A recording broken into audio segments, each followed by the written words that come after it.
Once Human is getting its brand new 1.3.5 update, and this is a massive update with a ton of requested features. I am still hosting a few giveaways, as well as a whole bunch more. What's up world, it's Utopia back in with another video. Today we're checking out all things Once Human. Okay, so first up here, we are going to jump into the update 1.3.5. They're going to be doing some maintenance, and they're going to be taking servers offline January 1st at 8 p.m. This maintenance is expected to last 3 hours, so somewhat shorter than some of the recent maintenances, or at least an hour shorter. As always, they said they'd monitored some feedback, and they're working on those fixes and optimizations. This first one here has been one of the most highly requested features in Once Human, which now they are finally adding character deletion. As they mentioned here, you can now delete characters using the character management function. After initiating the deletion, there will be a 5-day cooldown during which you can cancel the deletion process. The character's name will still be reserved and cannot be taken by other characters during this time. So it will be kind of placed in a recycle bin of sorts, where it will then be officially deleted after 5 days. They mention here that when the countdown ends, the character will be permanently deleted and removed from the list. They do have a few dev notes here, mentionables on that,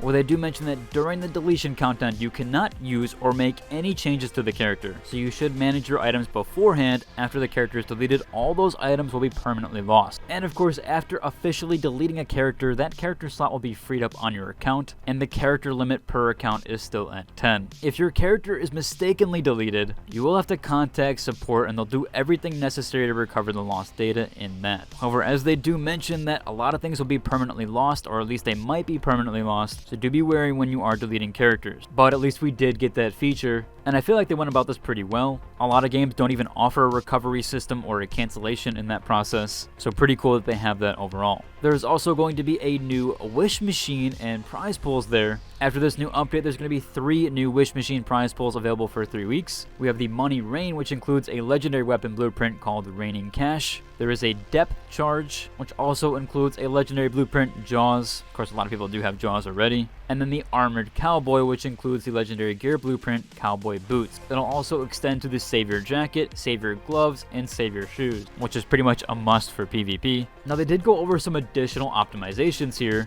and this specifically pertaining to vehicles. So they have now added the vehicle repair function, which is actually quite massive there. So you can now unlock a vehicle repair electric drill under modification 2. You can then craft them at an intermediate or advanced workshop or workbench, and vehicle repair electric drills can be used to repair a vehicle's HP in the wilderness. Of course, by definition, it is to repair your vehicle. Quite insane, really glad they added this feature. I can't remember how many countless times I've had to go back to my base to repair. Typically, it's because I used to use the bike a lot, but I've now switched over to the car since I've had the Speedy Wings skin. Speaking of that, as of right now, there still is one person who has not contacted me back for the Speedy Wings giveaway. I am more than likely going to be re-rolling that from the original giveaway. So if you did take part in that and this person still does not contact me, as I have already tried twice, in the next day or so I will be re-rolling that, so make sure you are looking out for that. Next up here, moving on, we do have the ranching system. They have essentially updated the ranching overall, where they did reduce the energy and hydration loss rates of animals, and food deposited will no longer spoil but cannot be withdrawn. So you can't just use that as some sort of infinite cycle there, but you can deposit food now and it won't spoil. When the animals do eventually want to use that, then they can.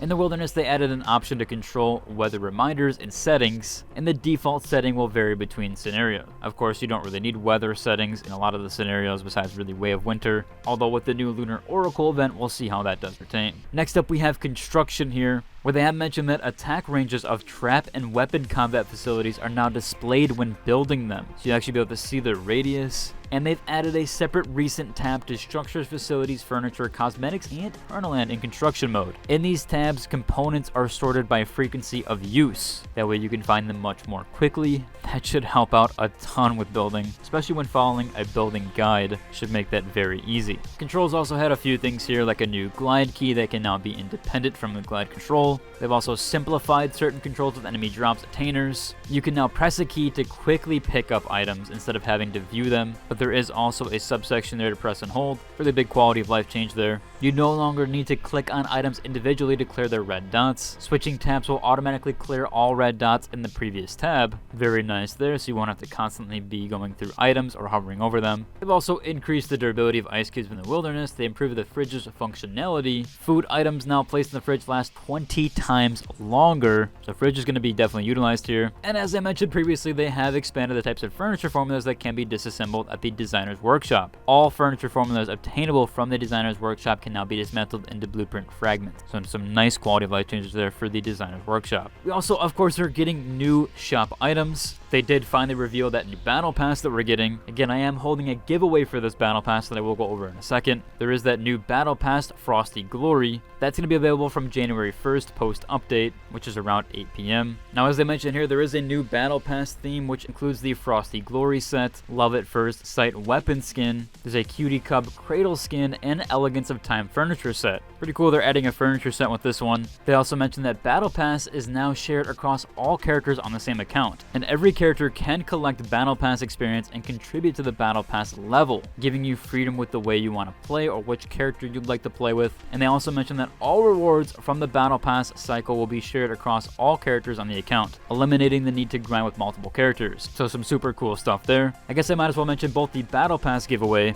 as well as if you want to use my referral code, a lot of scenarios are hitting phase 6, meaning that when you sign up for a new scenario, you'll be back at level 1. In doing so, you'll probably want some additional experience gained, and if you like, I'll provide a link down below where you can click onto and actually use my referral code upon joining a new scenario that should activate. You might need to reactivate it when you do, but I'll also include the code down below that you can just enter on the screen now, at least on that Gather Friends section. And it also does have some rewards there, like a Jaws. There's also a full set, a new weapon, and a few other things that you can grab out of that. Now, I have put in there a 6-star Jaws. It shows up as a 1-star. I'm not exactly sure if it does apply to 6-star with you guys, but I have tried to put all 6-star items in there. Again, you'll get some bonus XP and as well as those items that you can use right away with the new scenario. So I'll include both my referral code as well as the link down below. Speaking of Battle Pass experience and just the Battle Pass in general, I am hosting another giveaway. So I am actually giving away 9 Battle Pass codes. That does end sometime today, around 3 p.m. Central. I might see if I can try to extend the giveaway just a little bit, but if you do head to my Discord and go to the giveaways channel, you can enter to win one of those 9 battle passes. There's also 9 meta passes included there.